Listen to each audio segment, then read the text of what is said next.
likely problems. Most sporting dogs are used for hunting, and in any hunting situation, you're going to be running into fleas and ticks out there, and anytime you run into that, you're likely to encounter Babesia, Ehrlichia, Rocky Mountain spotted fever, as well as mycoplasmas and things like that from kennel situations. And all of these are tiny little protozoa boogers that get inside your dog's blood system and whatnot and can elevate his temperature, giving him a fever.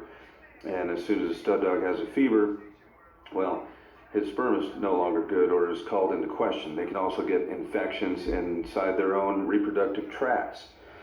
Okay, to deal with these, I have a threefold system. The most important of these drugs, and I'll introduce each one of them. This is Baronil. This you cannot obtain in the United States. Baronil, I get my Baronil from South Africa. Baronil is specifically for Babesia, tick fever. In the United States, Babesia is not yet recognized as widespread, but Dr. Adam Birkenhauer of the North Carolina State University has done extensive research which shows that about 70%, that's 70% of greyhounds in the United States have Babesia, 70% of pit bulls have Babesia, and it's unknown for other species, principally because, you know, people with coon dogs, beagles, they don't really do a lot of blood work with their dogs because they're not betting on money. And people bet on pit bulls and they bet on greyhounds, and because they do that, they take them to the doctor and check their blood out, and it's been shown that that's the truth. In fact, Babesia was known for a while as the greyhound disease in the United States. The most effective drug for Babesia isn't offered in the United States, which is ironic, but that is this, Baronil, imidocarb dipropionate. In the Little Black Book, as well as the Pit Bull Bible, there is reference to this. I get it from Vet Products Online in South Africa. This bottle right here costs a whole $17, 17 US. And since 1 milliliter will treat a 40-pound dog, and this has 100 milliliters, for $17 you can treat 100 dogs. It's pretty cheap. So, you have a male that comes up with white gums. He looks pale for some inexplicable reason. He's not siring pups. He might have an elevated temperature. The dosage for this is 3 milligrams per pound, and it works out the math about 1 milliliter per 40-pound dog, so you can do the math yourself for whatever your dog weighs. But give him that, just one injection, maybe 2 months before you want to use him again. Okay, that's all he needs is one injection at that rate, 3 milligrams per pound of your dog's weight. There is a drug available in the United States for Babesia, and I give this as well. It's called Imazol. What makes Imazol, it's not quite as effective on Babesia itself as the Baronil, but it is effective. But what makes it in some cases better is the fact that Imazol has cross effectiveness with another tick-borne disease called Ehrlichia. And either of those things, they both have very, very similar symptoms. And if you want to spend a bunch of money to figure out what it is, go ahead and do so. I just go ahead and give them these drugs and pretty much dispense with whatever it is, I'll get it. And that's why I use this protocol.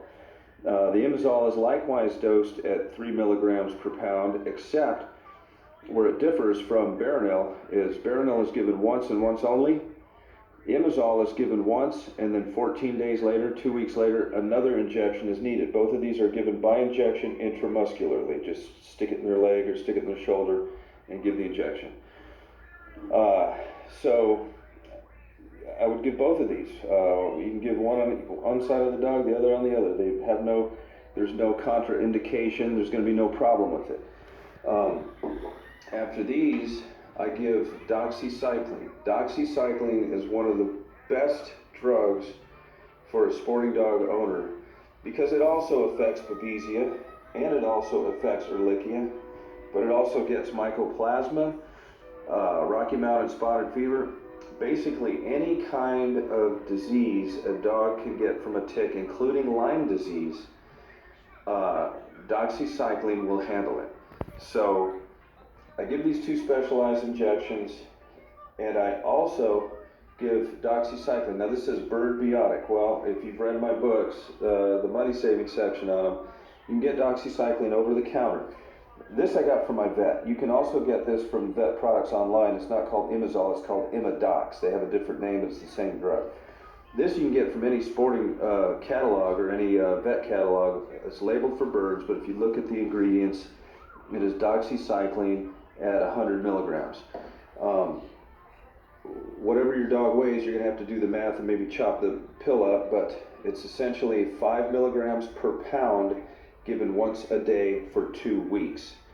So after you give your stud dog the injections, and then you have to follow up with this 2 weeks later, begin him in the morning with a doxycycline tablet and continue for 14 days. Again, that's 5 milligrams per pound once a day for 14 days. In the event your dog has Lyme disease, the dosage would be doubled. It would be 5 milligrams per, let me explain doubled, 5 milligrams per pound twice a day, every 12 hours, and instead of 2 weeks, it would be 21 days. But you can get this right over the counter, labeled Bird Biotic from Landbrier Vet, or Lambert, I guess they've changed their name to Lambert Vet, KB Vet Supply, Jeffers, whatever's in your book, you can get this very cheaply. It's a great drug, all kinds of problems from mastitis, urinary tract infections, as well as the little insidious reproductive destroying problems of Mycoplasma, Ehrlichia, Babesia, etc. So anytime you have a stud, for whatever reason, that isn't shooting the way he should be shooting and hitting the bitch and getting her pups, run these things through your dog. It cleanses them out. I would even do it, especially as they get older, once a year. I sometimes do it twice a year, like let's say in the beginning of spring and March. It sets them up for the summer, and then maybe at the end of summer, September, October, hit them again in case they caught anything during the summer.